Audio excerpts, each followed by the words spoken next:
My name is Diana. Growing up, I was the princess of a castle.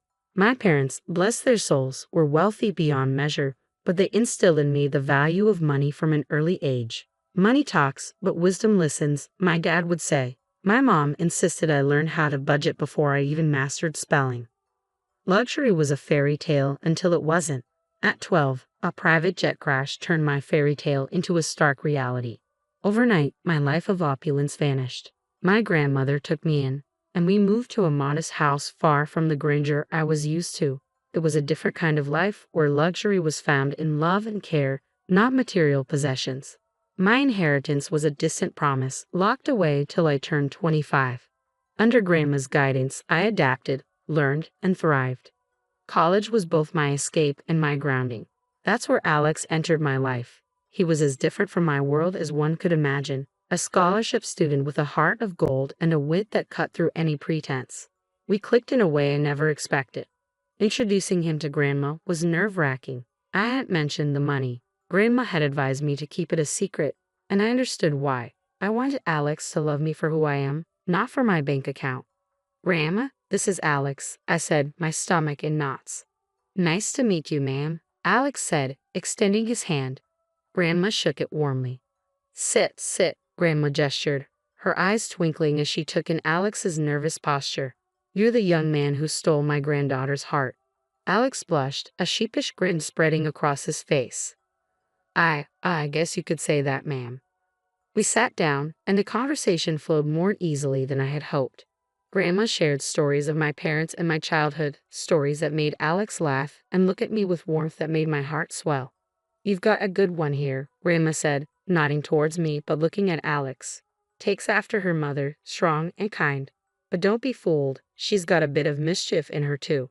Alex chuckled, squeezing my hand under the table. The evening was filled with laughter and shared stories. Alex fit into our world as if he had always belonged there. After helping Grandma with the dishes, I knew I had made the right choice bringing him into my life. As we left, Alex turned to me, his face serious. "Your grandma's amazing. Hearing about your parents and your life, I feel like I understand you more." I nodded, feeling a lump form in my throat. "I'm glad, Alex. There's a lot more to me than meets the eye." He smiled, pulling me into a hug. "I'm here for all of it, every layer. It doesn't matter what's in your bank account. It's you I care about." I hugged him back tighter than ever before. In that moment, I knew I could trust him, but I also felt the weight of the secret I was keeping, a delicate balance I hoped wouldn't tip over. The drive to Alex's parents' house was quiet, filled with a heavy silence. I could tell Alex was nervous, gripping the steering wheel tightly. "You sure you're ready for this?" I asked, trying to break the ice. "Yeah, just my mom can be a bit much. Don't take anything she says to heart," Alex said, his attempt at reassurance not quite reaching his eyes. The house loomed ahead, grand and imposing. As we pulled up, my stomach twisted into knots. This was it, no turning back now. We barely got through the door when Alex's mom, Gloria, made her entrance. Her eyes landed on me like laser beams, sizing me up in a way that made my skin crawl. "So this is the girl you've been hiding," she said, her voice as cold as the marble floors. "Mom, this is Diana," Alex began, but Gloria waved him off. "I know who she is. Come, let's sit. I've prepared some tea." Her command was not to be ignored, leading us into a living room that felt more like a showroom. As Gloria served the tea, she wasted no time. "I hear you were raised by your grandmother. Must have been quite a humble upbringing," she said, the word humble sounding more like an insult. I clenched my jaw, fighting to keep my cool. "My grandmother taught me a lot about life, important stuff, not just fluff." Gloria's lips twitched into a smirk. "I see. And your parents? Gone too soon. How does one cope without proper guidance?" Alex jumped in, clearly uncomfortable. "Mom, that's enough. Let's not." "It's okay, Alex," I interrupted, feeling a surge of defiance. "Yes, my parents are gone, and yes, it was tough, but I got through it. It made me who I am." Gloria sipped her tea, her gaze unwavering. "Interesting. And what about your future? Any plans, or are you just riding on my son's coattails?" That stung. I took a deep breath, reminding myself why I was here. "I've got plans, big ones. I don't need to ride on anyone's coattails to make them happen." The air was thick with tension. Alex, bless him, tried to change the subject. Mom, let's not do this. We're here to enjoy each other's company. Gloria set down her teacup, a calculated move. I'm merely trying to understand the woman my son has chosen. You can't fault a mother for caring about her child's future. The back and forth felt endless, a verbal tug of war with no winners. Just when I thought I couldn't take any more, Alex's sister Lily made her entrance. Her eyes were curious but held an edge of judgment that matched her mother's. So you're the famous girlfriend. Heard a lot about you. Not all good, I might add. Lily said, her voice dripping with disdain. I was about to snap back when Alex stood up. That's enough, both of you. We came here in good faith to share a part of our lives with you. If that's not something you can respect, maybe we should leave. The rest of the visit was awkward, conversations forced, every laugh a bit too loud. But Alex held my hand under the table, a silent promise that we were in this together. As we left, I felt a mix of relief and frustration. I'm sorry about that, Alex said once we were in the car. They can be a bit intense. I sighed, watching the house lights fade in the rearview mirror. It's not your fault, but your mom and sister, there's something else. Alex chuckled, a sad sound. Yeah, they are. But hey, we survived, right? Survived and stronger, I agreed, leaning my head against the window. The night sky was clear, the stars shining bright. Maybe it was a sign, no matter how tough things got, there would always be a way through. But the warning came swift and sharp. At our next family meetup, Gloria didn't waste any time laying down the law. If you two are serious about getting married, we're getting a prenup signed, she declared, her eyes drilling into me as if daring me to object. I kept my cool, shrugged, and said, fine by me. I'm not after your son's money. Alex looked like he wanted to disappear. Once we were out of there, he was all apologies. My mom will get in our way, but I promise we'll be happy. The wedding planning went smoothly enough, but the big day was when the storm hit. Lily, drunk beyond belief, decided to make a scene at the reception. She staggered up with a glass in hand and slurred out accusations loud enough for everyone to hear. This one's a gold digger, she shouted. Doesn't know the first thing about our kind of life? Illiterate, trying to snag my brother's cash. After that, there were other antics, molesting guests and more things that aren't fit for decent society. My face flushed hot with anger and humiliation. Without a second thought, I pulled out my phone and called the police. This drama needed an audience, and I wasn't about to let Lily's outrageous performance go unchecked. The aftermath was a whirlwind of accusations and threats. Gloria vowed revenge, declaring that I had brought disgrace upon their family. You've made a mockery of us, she raged. The press will have a field day with my daughter's antics, thanks to you. Alex was torn, trying to mediate in a conflict with no room for neutrality. I could see the strain in his eyes, the way his shoulders sagged under the weight of his family's drama and his desire to keep us afloat. But I stood my ground. This wasn't just about me anymore. It was about drawing a line, refusing to let wealth or its absence dictate how I was treated. As the dust settled and the night grew quiet, Alex and I sat amidst the wreckage of what was supposed to be our happiest day. I'm sorry, he whispered, his voice heavy with unshed tears. I never wanted any of this. I took his hand, feeling the rough edges of our new reality. We'll get through this, I said, but things need to change. We have to set boundaries with your family. The vow we made that night wasn't just about staying together. It was about fighting for the respect we deserved, refusing to let old money or old grudges define our future. 2 years had passed since we said I do, and those vows felt heavier each day. Gloria had practically vanished from our lives, and honestly, I did miss her one bit. But it wasn't just her absence that marked those years. It was Alex's changing attitude that really drove a wedge between us. He started coming home late, if at all, with excuses about work that didn't quite add up. The warmth we once shared had cooled into courtesy, and then even that faded. The tipping point came one night when he threw his jacket onto a chair as if it had personally offended him and said something I never thought I'd hear. You know, I could have done better.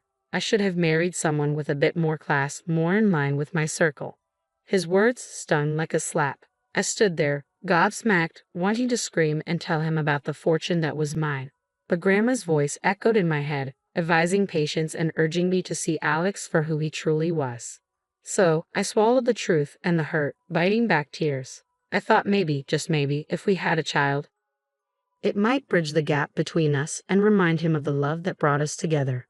One evening, I ventured, "Alex, don't you think it's time we thought about having a baby? It could bring us closer." His reaction was like a cold shower. "A baby now? Don't be ridiculous. We're not ready for that, far from it." His refusal wasn't just dismissive, it was laced with disdain, making it clear that what I wanted, what I thought could save us, was nothing but a foolish fantasy. Days turned into weeks, and those weeks into months of silence, living side by side but not together. Each rude remark and late night added another brick to the wall between us. I confided in Grandma, pouring my heart out over cups of tea that had gone cold before I could finish them. "He's not the man I married, Grandma. I don't know if he ever was." She listened, her eyes sad but understanding. "You can't make someone be who you want them to be, darling. Sometimes we see what we want to see until we can't ignore the truth any longer." Her words, though heavy, carried a sliver of relief. I wasn't crazy or asking for too much. I just wanted a partner, someone who saw me as an equal and respected me. But as the days passed, it became clear that Alex wasn't that person anymore, if he ever had been.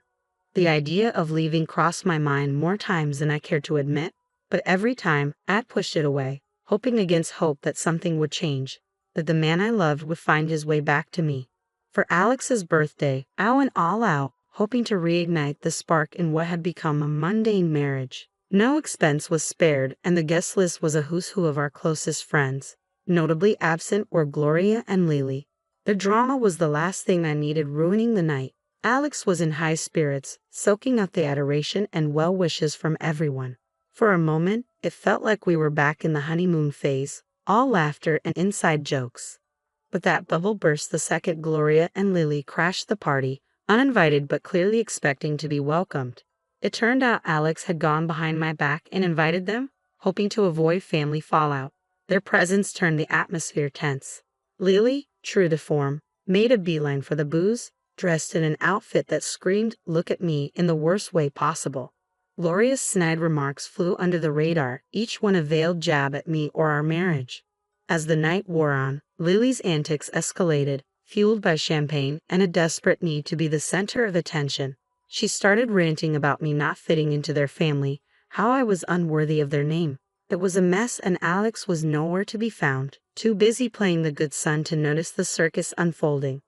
The evening reached its climax when Lily, several sheets to the wind, decided to air out some dirty laundry. Waving around documents, she slurred insults, each word a knife. The spectacle ended with her stumbling into the pool, documents flying everywhere. Everywhere I looked, scattered papers were strewn across the ground. My initial rush to gather them was driven more by curiosity than concern. As I pieced together the documents, my heart sank. They were divorce papers, signed by Alex. Each signature felt like a punch to the gut. I stood there, numb, as the reality of the situation hit me. The man I had vowed to spend my life with had decided our journey was over, without even a word to me. The party around me faded into a blur as I clutched the documents, Alex's signature glaring up at me, confirming what I'd hoped wasn't true.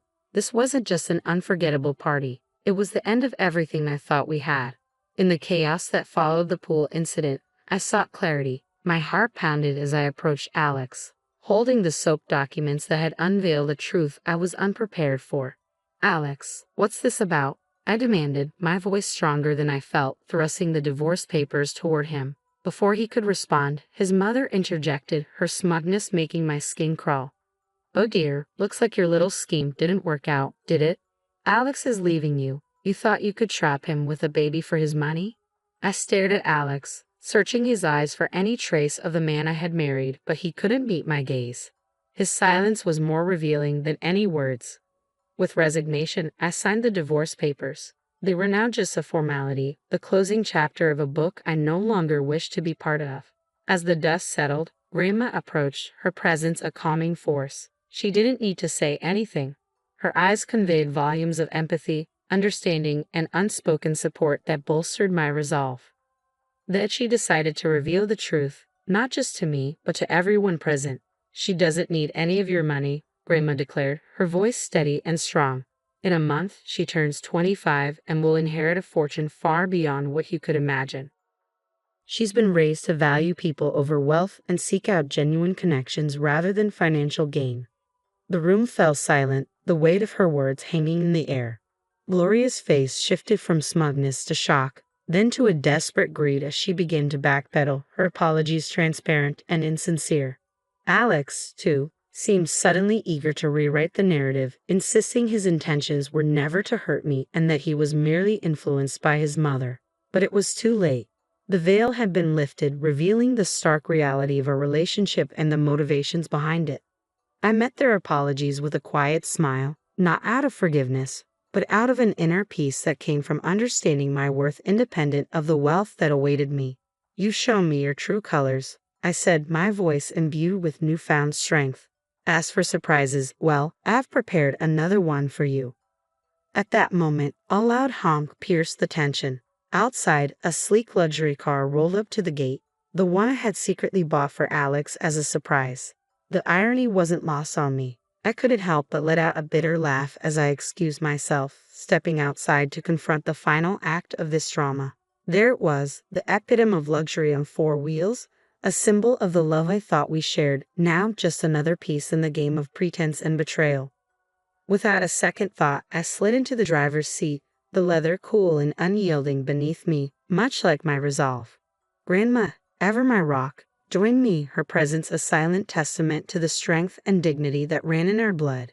Turning to face the house, I saw Alex and his mother at the door, their expressions a mix of confusion and awe.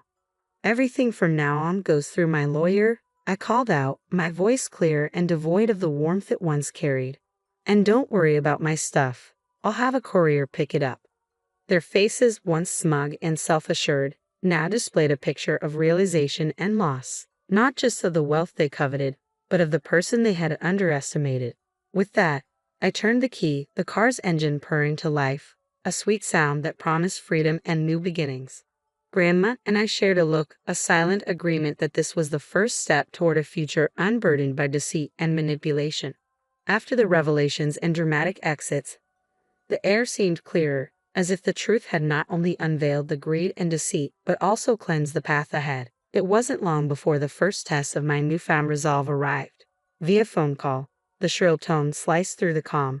On the other end was Lily, her voice dripping with an unfamiliar sweetness. "Hey, I just wanted to clear the air between us. We're practically the same age, right? We could be friends." I couldn't help but let out a short, disbelieving laugh. The contrast between her sugary tone and her usual disdain was stark. "Friends?" I echoed the word, feeling it foreign. "You mean like how friends don't badmouth each other at parties or try to humiliate them in front of everyone?" There was a pause, as if she was scrambling for a response. "Well, you know, water under the bridge and all that," she attempted weakly. "Water into the pool, you mean?" I shot back, unable to resist the jab. The silence that followed was telling. It was clear my refusal to play along had derailed her plans. "Fine, be that way," she snapped, her veneer of niceness crumbling away.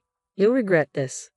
I hung up, feeling a mix of amusement and sadness. It was a stark reminder of the facades people wear and the lengths they'll go to when faced with the consequences of their actions. The temptation to retaliate was strong, a nagging thought in the back of my mind. I posted a video of her falling into the pool on social media. It went viral like wildfire. Within an hour, thousands had liked it. My sister-in-law had become an internet sensation. She tried to call me, demanding I take it down, but I blocked her. I was done with her fake sweetness and nasty attitude.